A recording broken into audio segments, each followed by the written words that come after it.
Hello, welcome to a new vlog. I'm freshly out of the shower, back at work. It's exhausting, it's hot, it's kicking my ass. I'm a little bit still jet lagged, maybe, from New York. That's kind of hitting me in a delay, and I'm doing that not so smart thing where I'm trying to sleep as much as I can, but now I've like flipped my whole schedule and I'm sleeping on the weekends until like 2 in the afternoon, and then everything is just upside down. How hot is that, her psychologist? So I have, I don't know, an hour or so of quiet at the house, and I think I'm gonna try to finish my current read, which is connected to a book club that I have tonight. So I've spoken about this before, Katie James's book club. The pick is Hurricane Season by Fernanda Melchor, and kind of did this book a disservice, I feel like, because it would have been a lot better to read it all in kind of like 1 or 2 sittings, and I took a big break, and I just think it did it like a disservice. Nothing against the book, just I made not flattering reading choices. Tonight is the book club, and I don't know if I can finish it by then. I'm reading it on my Kindle, but maybe I can get like almost to the end by the time we meet on Zoom. The only light that's left before the sun goes down is here at the back window. Anyway, that's my current read. Some of you maybe know this book. Translated by Sophie Hughes from the Spanish. I've tried to explain this book a few times, and I always find it really difficult. It's easier for me to talk more about the style in which that it's written.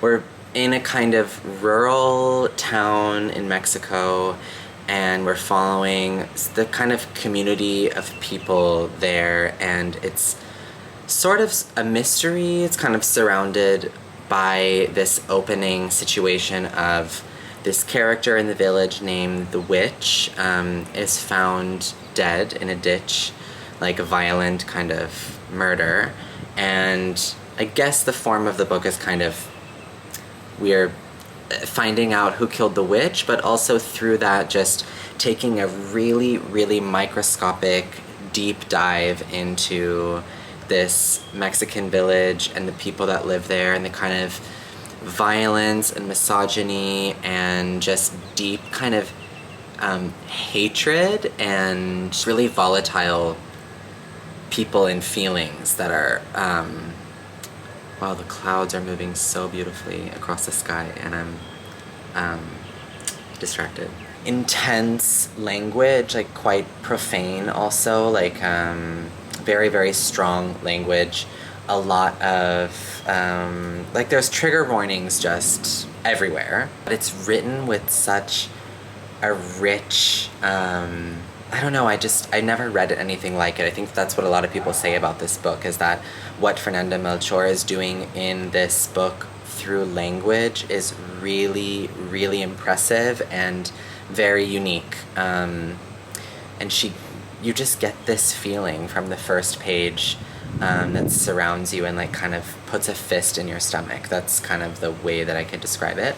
There's barely any periods, so it's really, really long, running, like ranting sentences. That's sort of the pace of it. So I might be able to finish a good amount, because once you get kind of into it, you get into this rhythm. So that's the current read.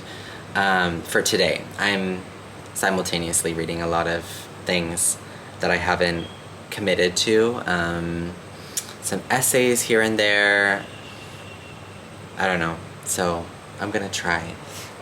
Maybe do like a little face mask while I read. And then before the book club, I should cook myself dinner. So maybe I'll share that, or brainstorm a little bit. I have a few cookbooks that maybe I can look in and see. Okay, bye for now.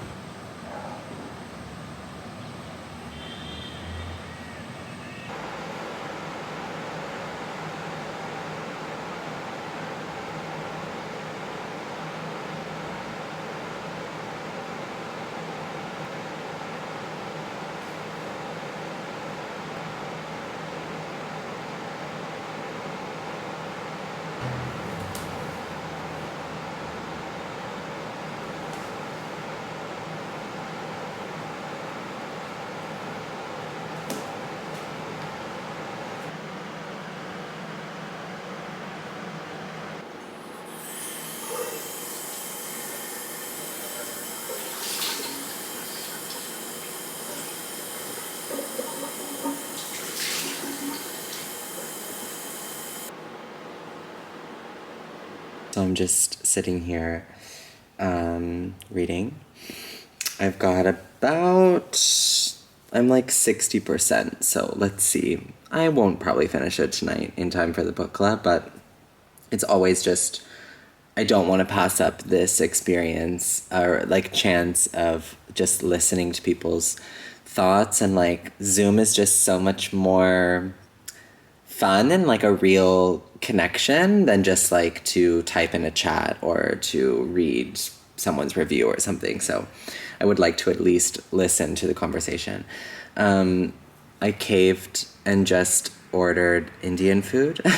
I really want to cook more. So if you have some good recommendations of like places that you like to look for recipes, or I know like I've done like a few Alison Roman recipes from her cooking videos, which is always fun and I really like that, but it would just be nice to have more options. So if there's a chef or a cook or a cookbook or an online site or something that you find yourself using when you don't know what to make and I'm just bored of all of the things that I normally make. Ohad is gonna pick up some wine, so that will be nice. I wanted to say about this book, there's something exhausting about it. I think because it's sort of like you're being fed over and over and over and over again, like sentence after sentence, of just kind of like really dark, sad, horrible, unfortunate situations, violent and dirty and deprived, and you almost become like desensitized to it, but also it's exhausting. But I think in a really smart way. If you're looking for something light, this is not the book for you. That's all I really wanted to say, that there's like an exhaustion, which I really appreciate Melchor's like commitment to writing at this kind of like with this repetitive intensity, because I think I wonder if I just wonder in general kind of what the writing experience was like for her of this book. She really commits, I think, to giving the reader a really strong experience, and I just always really appreciate that in an author. Send me recipes. Bye.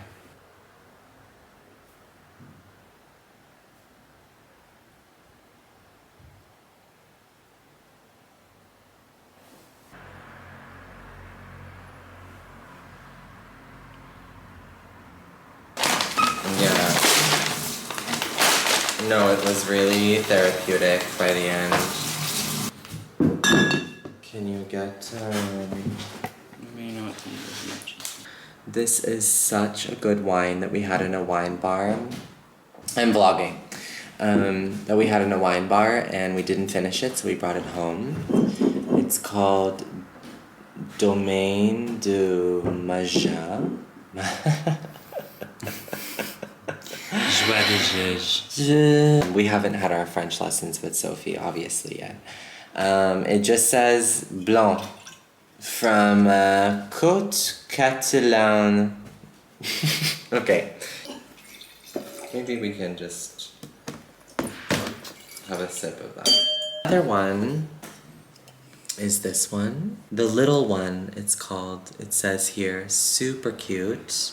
It says get at least 8 hours of beauty sleep, 9 if you're ugly. Okay. Dry white wine. I don't know what kind of grapes are in this one. That's our wine pick for the evening. Hi guys, so it's another day since I last saw you. I'm back from work, working like 10 to 6 now, so my hours of speaking to you are either in the morning before I go to work, which not like the most efficient with my time in the morning, so I don't know how much of that I'll ever be able to really do. But I'm back home and almost finished with hurricane season. We had such a fascinating, inspiring, and just enjoyable book club Zoom meeting yesterday. So I listened to what everyone had to say, even though I didn't finish the book, and I shared a bit of my experience reading it. So, sorry, I'm out of breath. So it's so damn hot. Tonight is taco night. I'm making. So I'm gonna go get the ingredients, and then I've got about probably 20 pages left of the book, and I'm gonna come home, and while I'm cooking, I'm gonna finish it, and then I can talk to you just my wrap-up thoughts, and also maybe share a few things that we spoke about in the book club, and then that's all for what I can plan. Maybe we can talk about the next read. Go shower, and I'll meet you in a fresher state later in the evening.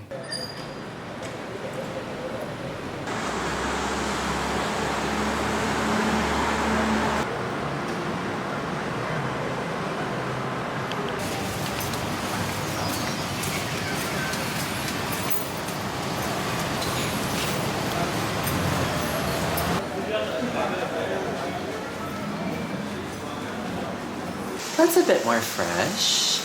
You can hear sizzling stuff happening behind. Of course, my Kindle is dead, so no reading right now.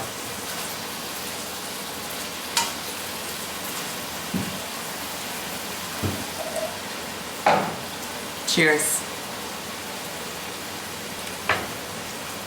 Not my fave.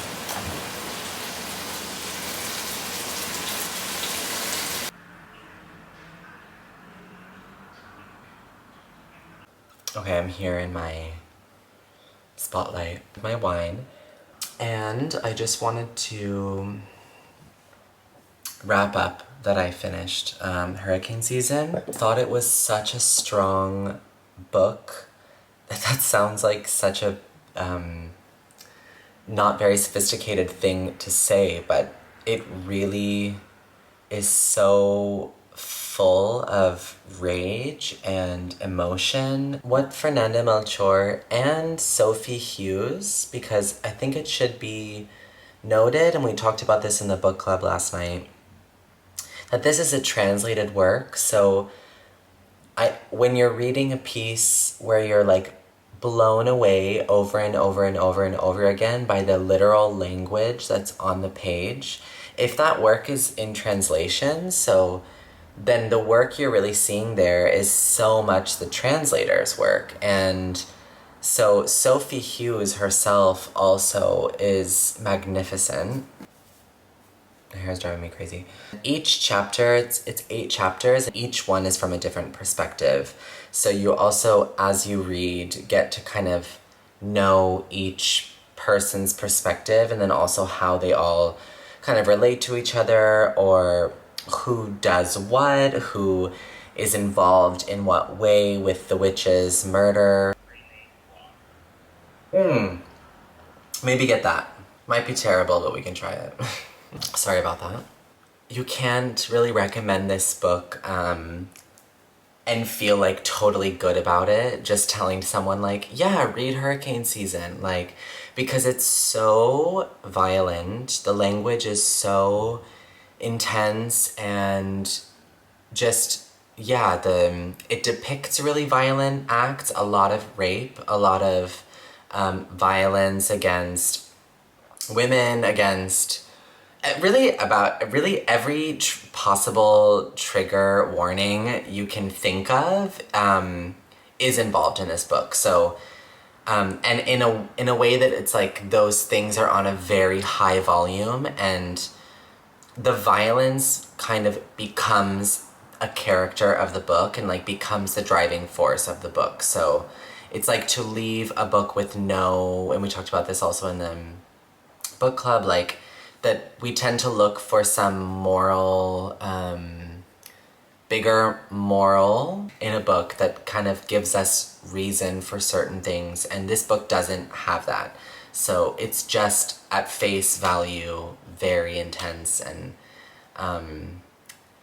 so yeah, it's hard to recommend because like it can be totally it can totally fuck you up. So I do think that it's a really singular, unique, brilliantly done book. So I recommend it in that sense, but definitely be careful. She really also adopts like a really, really specific colloquial language of the place in which she sets this book. And like down to like the slurs that they would use and just the kind of language. And if you read it in Spanish, it would be just even more. So I'm curious with her other work, like I know Paradise, her newest book is out. So I just would just be curious to know what her writing is like in other books. Does she always adopt this like really specific way that the characters that she's working with like would speak, or does, yeah, like, I'm just curious. There's not a lot that I can read you from this book that would not be a reason for flagging this video in terms of content. Did find one part that kind of also gives you this sort of idea of how the atmosphere feels in the writing. They say that's why the women are on edge, especially in La Matosa. They say that, come evening, they gather on their porches to smoke filterless cigarettes and cradle their youngest babes in their arms, blowing their peppery breath over their tender crowns to shoo away the mosquitoes, basking in what little breeze reaches them from the river. When at last the town settles into silence, and you can just about make out the music coming from the highway brothels in the distance, the rumble of the trucks as they make their way to the oil fields, the baying of dogs calling each other like wolves from one side of the plain to the other, the time of evening when the women sit around telling stories with one eye on the sky, looking out for that strange white bird that perches in the tallest trees and watches them with a look that seems to want to tell them something. It's hard to even read it because there's almost no breaks. Like when you find a period, it's kind of a miracle. And it has this cyclical rhythm of just getting completely engrossed in the writing. So I think that's amazing. I'm really, really glad that I read it.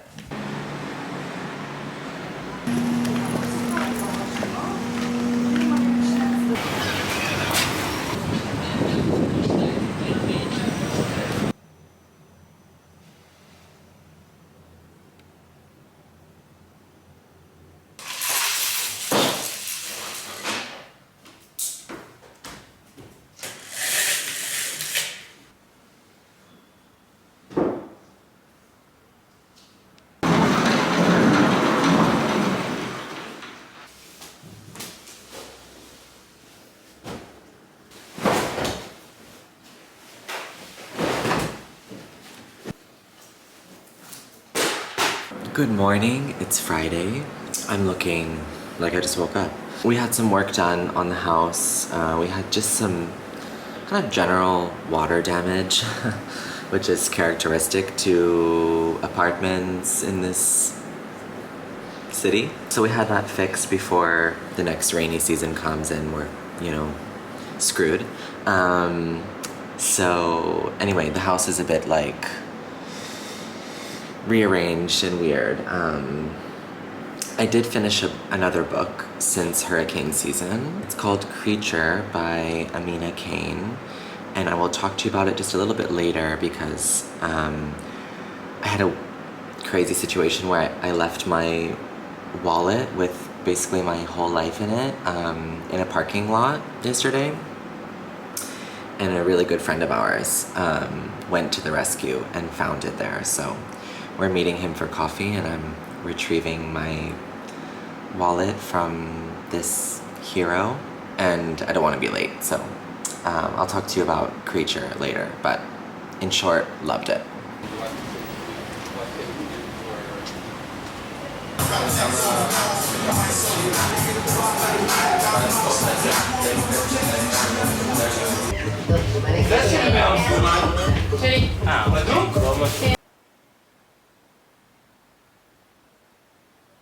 Okay, hi.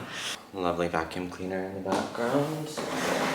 I have about 10 minutes before I have a session with my psychologist. So I thought that I would just take this moment to talk to you about the book that I was speaking briefly about earlier, which I read on my Kindle, so I'll put the cover here. It's called Creature by Amina Kane. Amina Kane's newer book, Indelicacy, I might have spoken about that in this video, I'm not sure if I mentioned it or not, but is more popular recently and is gaining some traction. And I have it in my stack that was given to me by the sweet Rebecca from Rebecca Eats Books. She gave me her copy, and I'm so excited to read it. But I realized that I had a Kindle copy of Kane's first novel, Creature. And it was super, super short, so I thought maybe I'll read that one first. I don't know why. And I enjoyed it a lot. It's hard to explain this book. It might be defined as short stories. Some of them are like really short, like a few pages, and they don't attempt to give you like a beginning, middle, end of some kind of short story with an arc or anything. They're really like short vignettes, which I love, that kind of thing.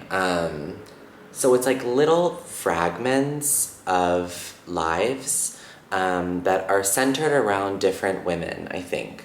The language is the most present part of it for me. I think I said similarly about hurricane season, actually, that it's really all about the way that it's written. If you don't mind going into something that's a bit obscure, you're getting short fragments, nothing super clear, then I would definitely recommend it to you. And I think the best thing that I could do is just maybe read you a few quotes or something that kind of encapsulate the feeling of this book. Cinematic, very in sensation. Like these vignettes bring you a kind of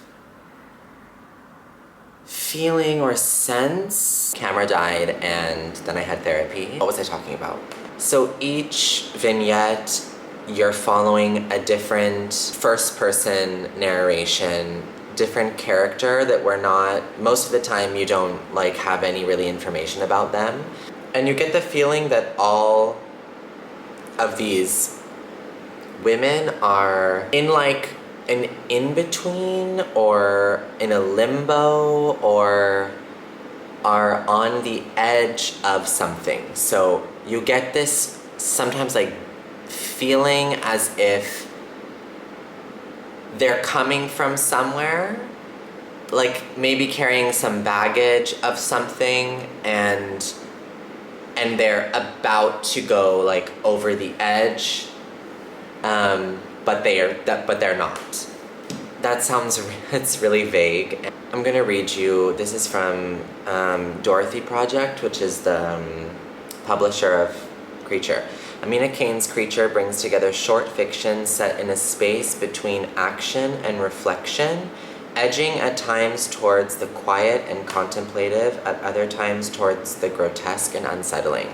So yes, there is something uneasy and unsettling, and I definitely think that this book has a quietness and an interior contemplation about each kind of character's being, like what it is to be in themselves. Like the women in Jane Bowles' work, Kane's narrators seem always slightly displaced in the midst of their own experiences, carefully observing the effects of themselves on their surroundings and of their surroundings on themselves. Other literary precursors might include Raymond Carver and John Cage, some unlikely concoction of the two.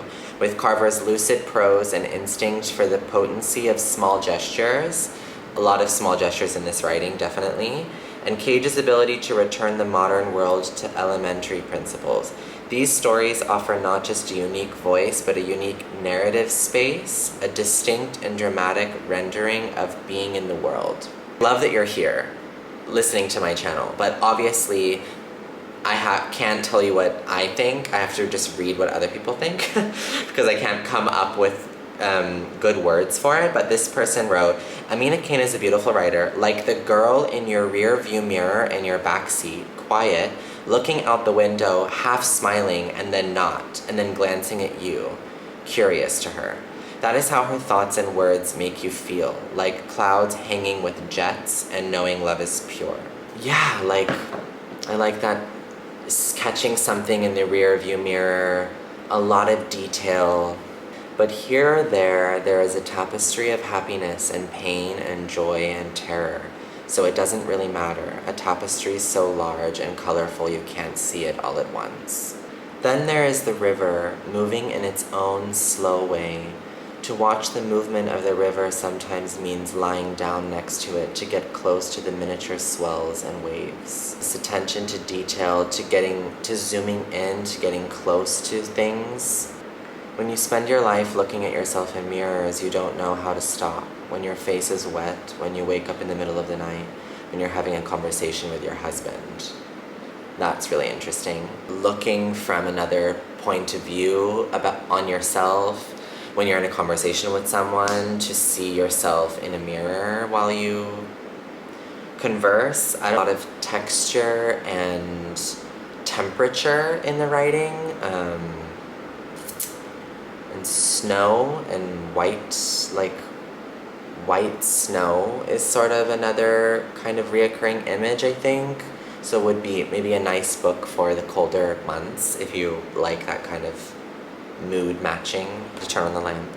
I'm babbling on and on about something that I don't really even know how to talk about, so I should probably stop. Definitely very curious about anything that she writes, so I'll let you know what I think of the Indelicacy when I get to it.